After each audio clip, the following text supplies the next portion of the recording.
What's up, everybody? Welcome back to the Martian MMA podcast. I am your host, known as the Martian, also known as John, here to talk about this week's UFC card going down in Las Vegas, Nevada from the UFC Apex, headlined by Brandon Royval versus Tatsuro Taira in a flyweight 5-round main event, along with 12 other fights, 13 in total, going down from the premier fight location in the world, the UFC Apex, which I think is getting shut down pretty soon, right? They're doing some renovations in the next couple of months, so we're going to be away from the Apex for a few weeks or months. I'm sure everyone will miss it dearly.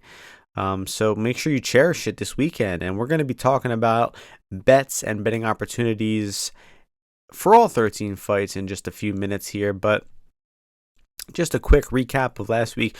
Before we get into the betting results, let's just talk about the big picture stuff. I mentioned last week kind of a rant about complaining about women's MMA and about how terrible it is and uncompelling it is. And I actually think I was ahead of my time because I saw so much more of that sentiment after this card and after that Pena and Pennington fight, and the fact that the fight wasn't very good, it was sloppy, and it was very largely agreed upon that Raquel Pennington won the first, fourth, and fifth rounds. It was a really clear fight. The second and third were clear rounds for Pena. The fourth and fifth were clear rounds for Pennington. And it came down to the first round. Watching it live, I thought Pennington won it fairly clearly, but we're at the point where pretty much any MMA round, unless it's like a knockdown or a bell-to-bell beatdown, or it's 4 minutes of top time or back control, if the round is remotely competitive, if it's remotely close, then the round is likely to be a split round. We saw 4 split decisions on this card, and the Pennington-Esparza fight had some contentious decision or scorecards as well. So, bad week of judging, I would say, in my opinion. I honestly disagree with most of the decisions. I thought Esparza, Rodriguez, Aldo, and Pennington won. The one I thought they got right was Alexander Hernandez, but I think a lot of people shared that same sentiment that women's MMA sucks. Kayla Harrison versus Juliana Pena. Nobody gives a fuck about that fight. Kayla Harrison's performance wasn't really exciting. And let's say Harrison beats Juliana Pena. Then what? There is literally not a single compelling fight in the women's bantamweight division. Shevchenko's the champion at 125 again. No one's really excited about that. Zhang fights are probably the most exciting women's MMA fights, but she's, on her way to clearing out the division too. Tatiana Suarez, I guess, is next in line. That should be a fun fight when they finally decide that. But, man, I think women's MMA is in the absolute gutter, and ultimately, I don't expect it to go anywhere because the UFC wants to fill slots. They need fights. They need fighters. They need to fill these slots on these cards, and women's MMA makes up, 100 or so fighters, and there's no way they're getting rid of all those fighters. So it's unfortunately here to stay, but enough about that. In terms of bets last week and predictions, I think it was a pretty good week. Started off the card with a Court McGee money line at plus money. I had the Cesar Almeida over 1.5. Alexander Hernandez predicted that fight absolutely perfectly. I picked Alexander Hernandez by split decision, and I advised to bet the fight to end by split decision at plus 330 odds. I did lose on Stephen Wonderboy Thompson. I predicted Kayla Harrison to win by decision. That was plus money. I was leaning towards the Dolidze side of plus money. Aldo, that ultimately lost, but I think that was a fine bet. And I did advise Alex Pereira to knock him out in the first or second round. That did not come to fruition. But, man, what a great fight that was. Respect to Khalil Roundtree. I was kind of hating on the guy before the fight, but, he fought like a man there, and he gained my respect. And that fight was just awesome, man. There were so many people complaining about the booking of that fight and saying Ankalaev got screwed. Man, fuck Ankalaev. Nobody gives a shit about Magomed Ankalaev. And Magomed Ankalaev has never in his life had a fight remotely as entertaining as the fight Alex Pereira and Khalil Roundtree just put on. And I hope the UFC does more of that. Hey, there's no need to do this whole... They've already been not doing this for a few years. But there's no need to do a merit-based title shot. Make the most exciting fights, okay? For instance, at 145, Movsar Evloev probably deserves the next title shot. If they gave it to Diego Lopez, would anybody complain? No, because Lopez is exciting. His fights are more entertaining. He's more marketable. He speaks 3 different languages. And Mosvaryev is a Russian decision grappling machine who nobody gives a fuck about. So go ahead and skip him all you want. Give it to Lopes and, just make the most exciting fights. But, man, Pereira and Roundtree, that fight just rocked so hard. The beatdown that Pereira put on him in the 3rd and 4th was just so fun to watch. The knockout was great, and goddamn, do I love Alex Pereira. And he maintained the throne of the most exciting fighter in the UFC right now. I'd love to see somebody try to take that throne from him. The next 2 pay-per-view main events are big ones, Topuria and Holloway, and Jones and Miocic. Those are good fights, but man, I would be surprised to see anybody come close to challenging the throne for Pereira being the greatest fighter in the UFC right now. That's enough about last week, though. Kind of a long-winded recap introduction. Hope nobody minded that. But we're going to get into these fights because we got 13 fights, and I'm going to analyze them all in brisk fashion here. Starting things off, heavyweight division fight thrown together here on just about a day's notice so far. Junior Tafa-Sharaf. Odds for this one have Tafa as the big favorite, -350, Sharaf plus 285. I mean, Junior Tafa is a role player, guys. You know this term. It doesn't get thrown around too lightly, but this guy is confirmed role player.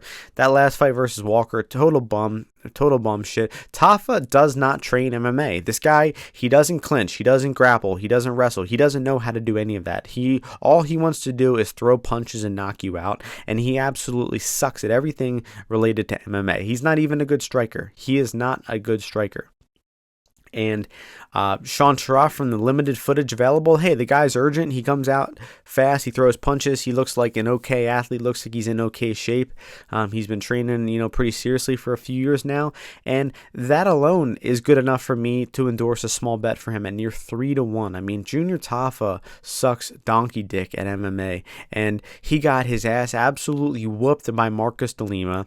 He tapped out in pathetic fashion versus Walter Walker and then was whining like an absolute bitch after that fight, trying to act like he didn't tap. Meanwhile, he tapped clear as day, and he's just an all-around horrible fighter.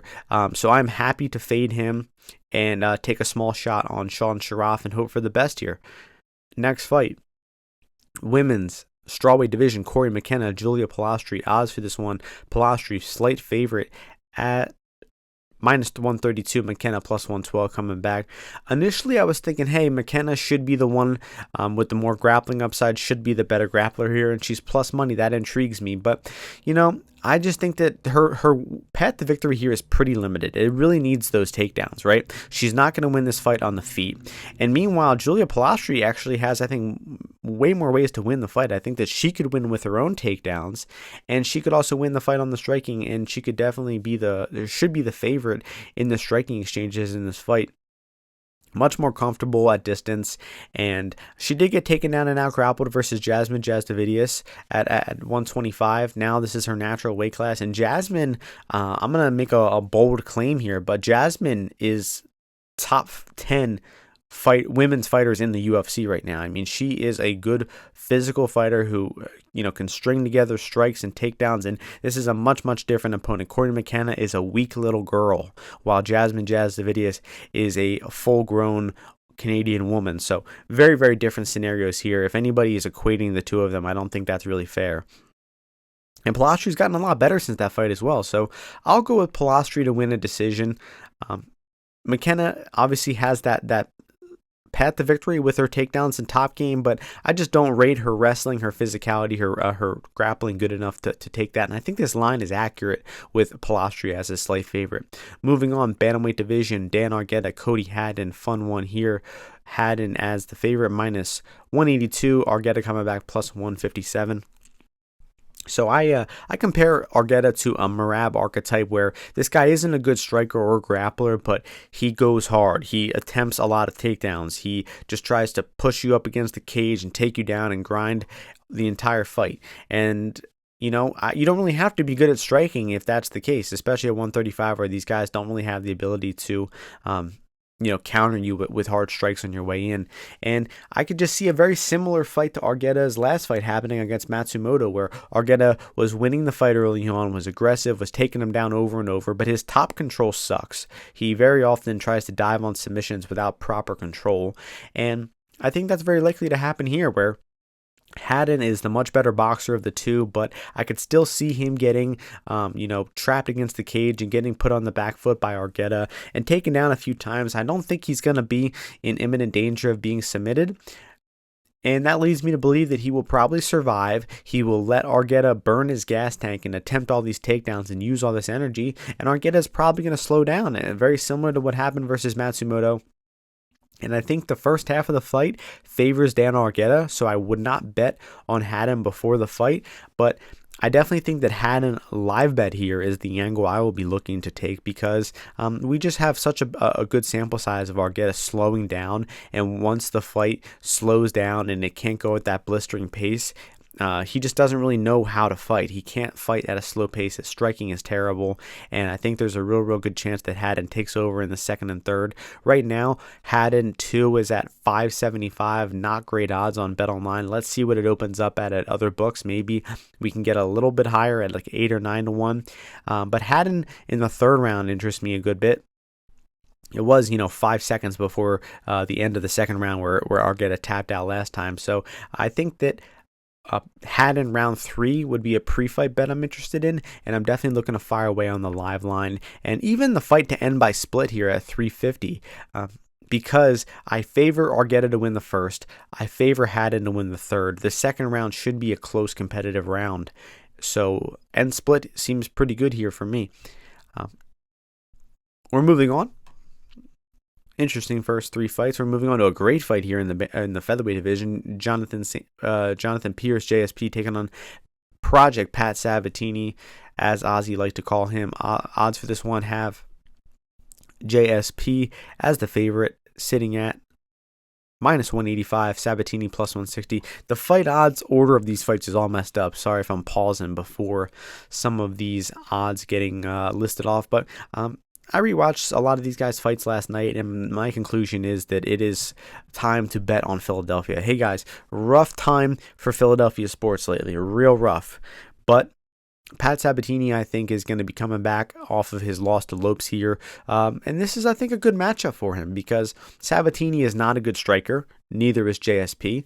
Sabatini is a guy who thrives in grappling, and so is JSP. So I just think we're going to have a real competitive grappling fight here. It should be a lot of back and forth, both guys landing takedowns, both guys having submission attempts, having success on top. And I just think I trust Pat a little bit more, because his decision making in the grappling is very sloppy. And I don't think he adapts very well in the middle of the fights. The Christian Rodriguez fight, he was failing submissions over and over again, couldn't make the necessary adjustments. Darren Elkins, he was beating him up early, he couldn't find the finish. Joe Anderson Brito, he was taking over that fight and still found a way to get himself choked out. And Onama, same thing. He was going to that back take so many times, despite Onama reversing the back take like 5 times in that fight. I don't know what he was thinking, continuing to try to go to back takes when it failed him 3-4 times earlier in the fight. So I think that Pierce doesn't really have a good eye for the fights as they're unwinding. Not saying Pat Sabatini necessarily does, but I think he has shown better ability to work out the kinks of the fight in the middle of it. So I'll be going with Project Pat at the money line price. I like that +160. I think that line is pretty significantly off, man. I think the Pat is the overall more sound, definitely more positionally sound and more intelligent grappler. And I'll be going with Pat here. I like him for a bet, at least a unit here on that line. And let's see what his subline, I think, is 650 as well. I just think he's the better grappler. So this fight should have a lot of grappling. And oh no, it's only 500. I don't like that, actually. So just stick with the money line on Project Pat, and I'm sure Ozzy will be riding one more time. It could be the end of the project if he doesn't work this one out. It'll be 3 or 4 losses for him. Moving on to another flyweight fight the first flyweight fight. CJ Vergara taking on Ramazan Temirov, making his UFC debut. Temirov is a huge favorite, -342.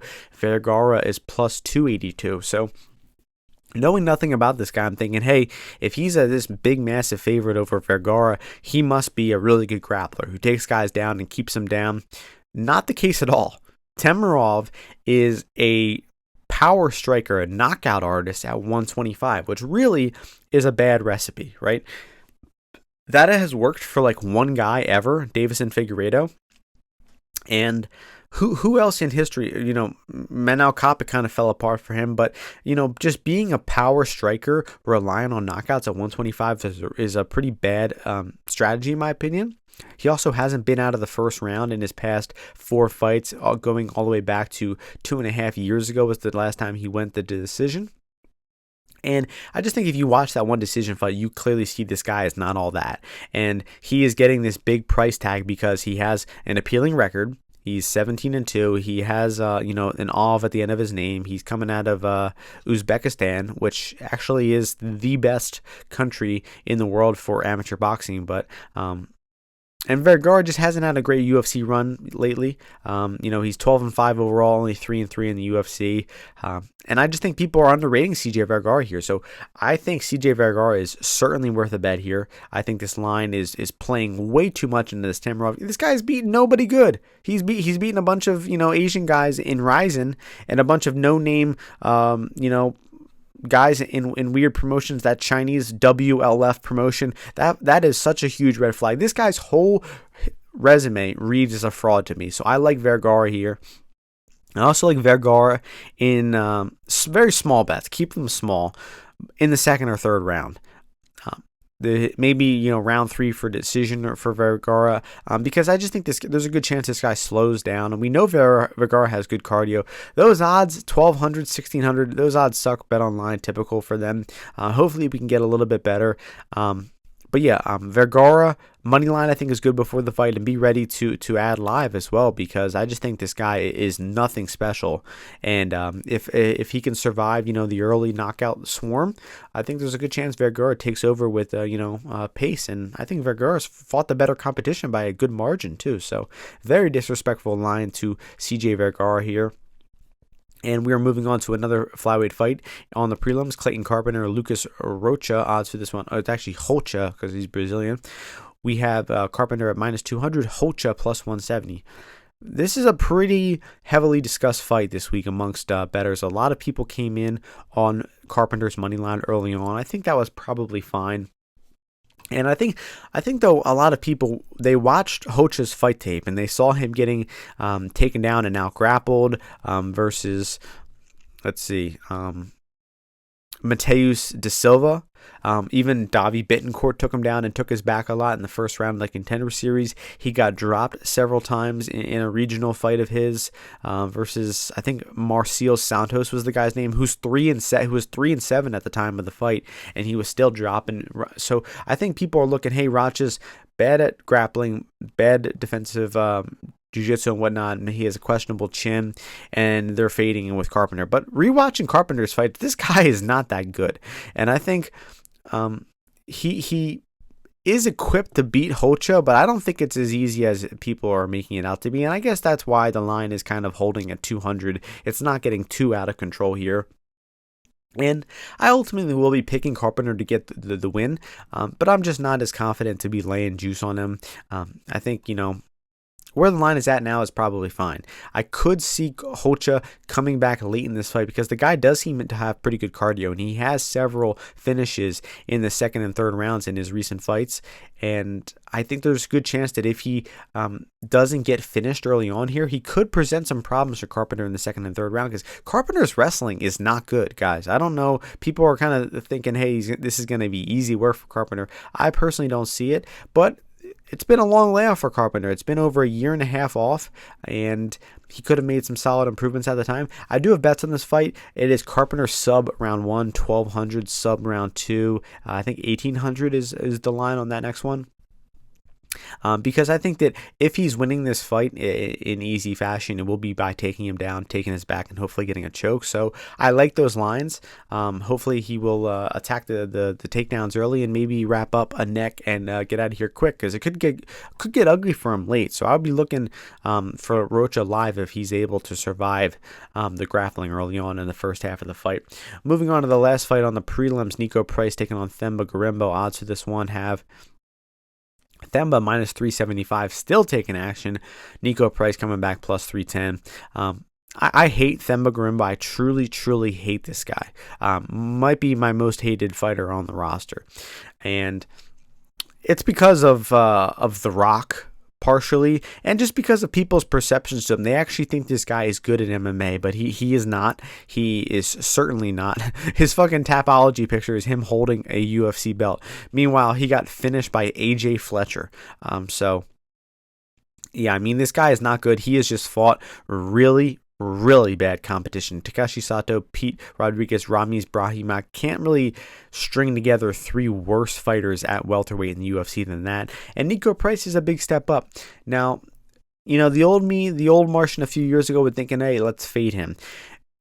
To be honest, if I'm thinking about Niko Price, he doesn't really do anything that I would want to see versus Gorimbo. You know, Gorimbo, he's looking to grapple, he's looking to clinch, and Niko Price has never been really good at defending grappling. So I want to fade Gorimbo. I want to see this guy lose, but Niko Price really isn't equipped to deal with the style that Gorimbo brings.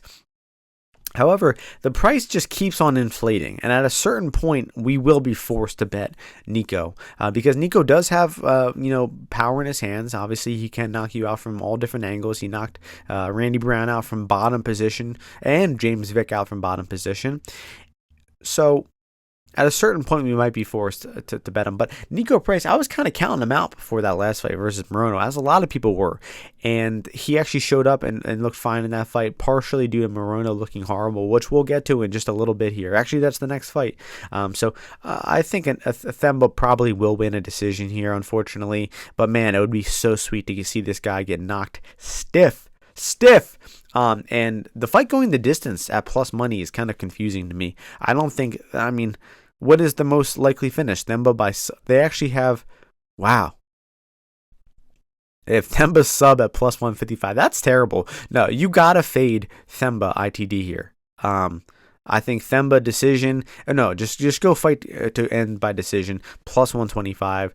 Themba decision is only 155. Not worth the extra 30 cents. Just take the fight to go the distance. I think that line is off, man. I mean, Themba in his last fight was fighting that bum Ramiz Brahima, and he didn't finish him on the mat. He fought Takashi Sato, who's a bum on the mat, and he didn't finish him. I don't even think he was close to a choke in either of those fights. Let me see if the stats gave him a submission attempt. I don't even care. I don't care to look into it. Fade Themba ITD and take the fight to end by decision. That is my official stance on the fight. And yeah, 0 sub attempts for Themba there. We're moving on. Main card time. Welterweight division as well. A guy I just mentioned, Alex Morono, the Great White Shark, taking on, I think that's his nickname, right? Yeah, no, it's just the Great White. I filled in the shark part. Taking on Daniel Rodriguez. And the line for this one is D-Rod as the minus 210 favorite, coming back with Morono plus 180. Should be a striking fight, should be a sparring fight, should be a Daniel Rodriguez decision. Those are my thoughts. After how sickly Alex Morono looked in that last fight, I just wouldn't be interested in betting him again. D-Rod actually came off of a bit of a layoff versus Kelvin Gastelum, and I thought he looked pretty solid in that fight. He's just fought really stiff competition, man. I mean, Neil Magny, Ian Gary, Kelvin Gastelum, even before that, Jing Liang and Kevin Lee. I mean, for as little experience as D-Rod has, I mean, he does have 10 fights in the UFC now, actually a little more. But he's fought some pretty good guys at welterweight, and yeah, I don't know. I just can't be have any faith in Alex Morono after what we saw in that last fight. I think that was seriously one of his worst performances ever. And maybe this guy's cardio was just fading on him, right? Ponzinibbio got knocked out in the third round. Buckley got beat up that whole fight. Nico Price, he never kicked in a second gear and got, paced in the second and third round. And even Court McGee beat him in the third round of that fight. So I think Morono just maybe isn't taking it seriously, or he's not, he's just on the decline lately. So let alone, I just think that Daniel Rodriguez is straight up the better striker of the two. So I think D-Rod probably wins fairly easily, 210. That seems accurate. I would even say if there's value on anybody here, it would be D-Rod. And I think that fight is going the distance, man. It's at minus 150. I think that is probably the best bet on the fight, taking the fight to end to GTD. I think I would put that a little closer to 67 to 70% instead of 60. So I will be on that GTD here for D-Rod. D-Rod and Morono, both these guys love to spar in there. So we'll be taking that. Next fight, Grant Dawson, Rafa Garcia. Odds to this one have Grant Dawson minus 400, Rafa Garcia plus 300. Grant Dawson is the side in this fight, minus 400. I cannot think of a possible scenario for Rafa Garcia to win the fight. Rafa Garcia's boxing and power is not good. He is extremely unlikely to knock out Grant Dawson. He's the worst grappler, the worst wrestler, and he actually wins a lot of his fights with his grappling and his cardio. He has good cardio. I will give that the credit. Rafa Garcia is not a bad fighter, but Grant Dawson is a fringe top 10, top 15 type of guy, and he's just significantly better than Rafa Garcia at grappling. And I just see how it's really difficult to imagine Rafa winning this fight. So Grant should make it pretty easy, and look to take Grant in the second or third round, because he doesn't really chase finishes too hard, but I think this is a levels fight. His round 2 is at 10-1. His round 3 is at 15-1. I like both of those, and those will be my bets for the fight. And, if you like another bet around maybe minus 200, minus something, 100, 150, 200, I would parlay it with Grant Dawson, because I think Grant Dawson is essentially a free money wager here, which I don't say often. I very, very rarely endorse a big favorite as like a parlay piece, but Grant Dawson is one of them. Moving on, Premier Division. Chidi Njokuani, Jared Gordon. Odds for this one have Chidi as the favorite. When this fucking fight odds, man, has all these fights out of order. Minus 170, Jared Gooden coming back plus 145. I got Chidi here. I think he's the better striker of the two, and I think this fight is likely to stay on the feet. I guess Gooden is the more likely to mix in takedowns, but I don't think his wrestling is good enough to think that he's going to get Chidi down and do a whole lot with it. I just think this fight should be a striking affair, and I think Chidi is the better technical striker of the two by a decent margin. The speed should be there. And Njokuani dropping down to 170, I think, is a pretty smart move. He fought at 185 for most of his career, dropped down to 170 last fight, beat Reese McKee fairly easily, despite that somehow being a split decision. And I think that was a pretty solid performance from him there. And the odds have absolutely plummeted on this fight to go the distance in terms of his last fight, right? I mean, Reese McKee is a less dangerous fighter than Jared Gooden, and that fight to go the distance was plus 350. His decision line was plus 750 in that fight, and those lines are all the way down to 160 for GTD and plus 210 for Njokuani, or plus 240 on FanDuel for Njokuani decision. So I kind of think Njokuani money line is the best play here. Just tough to see Gooden winning this one. I don't really see much of it. I think he's the harder puncher of the two. I will say that. He's the harder puncher. He's younger. But outside of that, I don't give him much of an advantage here. And I think Njokuani should be a little closer to maybe 230 here. So I think there is some value on Njokuani, maybe worth a 1 to 1.5 unit bet. Sticking in the Premier Division, a fight that we did break down on the pod before, but it got canceled the day of. Brad Tavares, Junyon Park, the Iron Turtle. Odds for this one have Park minus 190, Tavares plus 165. I have the Iron Turtle winning this fight, and it's because of urgency. because Brad Tavares is another spar. He loves to spar. He has won one fight by finish in the past like 15 years, and I'm not even fucking kidding. No, it's one fight in 13 years and 10 months. He's won by finish. So, this guy, he just doesn't go for it. He fights at a very steady pace. He doesn't take many risks. He doesn't put a pace on you. And Junyoung Park does. He puts up volume. He attempts takedowns. He goes for the kill. And he typically has a pretty slow round one. And then he picks up the pace and he tries to, hunt that finish in the second and third round. And he's gotten a lot of them in the UFC. And I think that's the difference maker here, is that Junyoung Park is maybe he's not the better, technical or better career fighter than Brad Tavares. But at this point, I just think Junyoung Park wants it a lot more. And he's a lot more reliable to try harder, to throw more strikes, to attempt more takedowns, and to just come in better shape here than Brad Tavares. So, Brad does have historically great takedown defense. It's been pretty hard to take him down, but I just don't see why Park can just throw more strikes than him and, hit him with the jab. And it's going to be a good jab battle, a good leg kick battle. Both these guys love the jab and the leg kick. So I could see it being competitive early, but I think that Junyoung Park should run away with it and should just pace Brad in the second and third round and win his on his way to a decision here. Park's second and third round props are typically pretty profitable, but I don't like them at their current prices. Let's see what they open up on other books. Let me pull it up on FanDuel and see if we have enticing numbers. We got 10 and 13 on FanDuel, which are just good enough to entice me, in my opinion. So I will be on those small.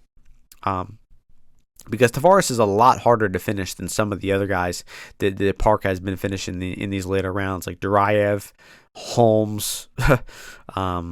He put a beating on Phillips and Njokuani and Marc-Andre Barriaud. He broke all those guys late as well. He just didn't find a finish. But Park is just very, very reliable in terms of his cardio, and I think his money line is fine. I do. I think the money line is fine before the fight, but I would personally be looking to jump in live because I do expect the round one to be competitive, and they're probably going to be feeling each other out. Hopefully the line, tightens up a little bit. We get a better line on Park, enter in, and we cash on the Iron Turtle. Before the fight, I just like the second and third round bets. Last fight, main event time, flyweight division, Tatsuro Taira's second main event. And he is fighting the Raw Dog Royval, minus 300 for Taira, plus 250 for a Raw Dog. This line has gotten a little out of hand, in my opinion. I did jump in on Taira at minus 185 about a week and a half, 2 weeks ago. And obviously, you got to be happy with the bet. I bet it under 65%, and we're currently sitting at 75%. So we got, 10% CLV. But, that doesn't mean shit, to be honest. So I do think where it's at is a little disrespectful. I do certainly favor Taira in the early rounds here because I think his grappling control should be good enough to give Royval a lot of problems, who has just never been a good defensive grappler. But he's scrambly. He's not easy to hold down. He has great cardio. He throws a lot of strikes, and he's been in several 5-round fights. So you can't write Brandon Royval off in this one. And if the fight makes it past, the 2.5 round point where we haven't really seen Taira too much, it's going to get real interesting. So I certainly wouldn't knock a stab on Royval's 4 and 5 props before the fight, because he's the one who's actually been in those 4th and 5th rounds, and he's actually put up some pretty good cardio and strikes and whatnot in those later rounds. But let's see what those odds are on good old FanDuel. 30-1, 32-1. Yeah, those are good. And but looking at the fight just before the fight, not talking in terms of props, I mean, Brandon Royval got controlled by Tim Elliott for long times. Alexander Pantoja beat the dog shit out of him in the grappling, just took him down all 5 rounds of their fight, and also took him down multiple times and submitted him in the second round of their first fight. It was in the second round. Rogerio Bontorin had some top control on him. Matt Schnell dropped this guy. Brandon Royval, he's a good, fun, chaotic fighter. I don't think he's very functional, and I certainly don't think he's well equipped to fight at 125, where these guys are so physical and you got to be durable, you got to be a good athlete. Royval is just a little too stringy. He's a little too noodly, and his wrestling is not good. He can get controlled on the ground for long stretches, and I think Tatsuro Taira should be able to get him down and should be able to do good work in top position. The one question we have to ponder here is Royval going to take the approach he did in the second Pantoja fight, which is to not give up his back? The first fight versus Pantoja, he got taken down, he scrambled up, he gave up his back, he got choked out. The second fight, he said, hey, this time if I get taken down, I'm going to lay on my back for as long as it takes. I'm just not going to give up my back, and I'm not going to get submitted. So interesting to see what he does here. If he gets taken down, is he going to be a little more reckless and try to get up?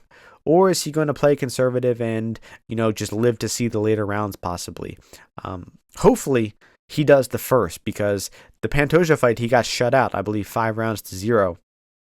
And, safety didn't really do him a whole lot in that fight. So hopefully he gets back to, actually trying to get up, makes the fight more entertaining, gives Taira a better chance of submitting him. And I do think Taira will win the fight, but I'll go with it to be a decision as the official pick. The fight going the distance is at plus money, which is a tad surprising to me. But I'm going to stay away from it. I have my bet in on Taira money line. I have the good CLV there. I'm not going to potentially donate any winnings on a different bet there, but I do like, speaking of donations, I do like Royval in the 4th and 5th round. So that'll do it for the card. Just summarize bets real quick. I've been kind of forgetting to do this the past few weeks. I have Taira money line at an early price. I like Royval 4-5. I like Park 2-3 and looking to bet him live. I think Chidi and Njokuani money line is fine. I think that I like Garcia-Dawson round 2, round 3. I like the D-Rod Morono fight to go the distance. Holy shit, I skipped the fight. I never do this. Let's get back to one of these fights. I skipped it. I never ever miss a fight, but we did here. Let's talk about it. Premier Division. How can I miss a Premier Division fight? Josh Fremd, Abdulrazak Alhassan. Odds for this one have Alhassan as minus 163 favorite. Fremd coming back plus 43. And just wait to live bet Fremd here, or bet Fremd round 2, round 3. And because Abdulrazak Alhassan has 18 MMA fights, and he has been an MMA pro for over 10 years. He has never won a fight past 5 minutes and 28 seconds. Never, ever. Never won a fight past that. Clearly, the guy's front-loaded. Clearly, he doesn't have good cardio. He doesn't really have the ability to pace himself and to win the fight as it goes late. He either kills you early on, or he gasses out late and loses.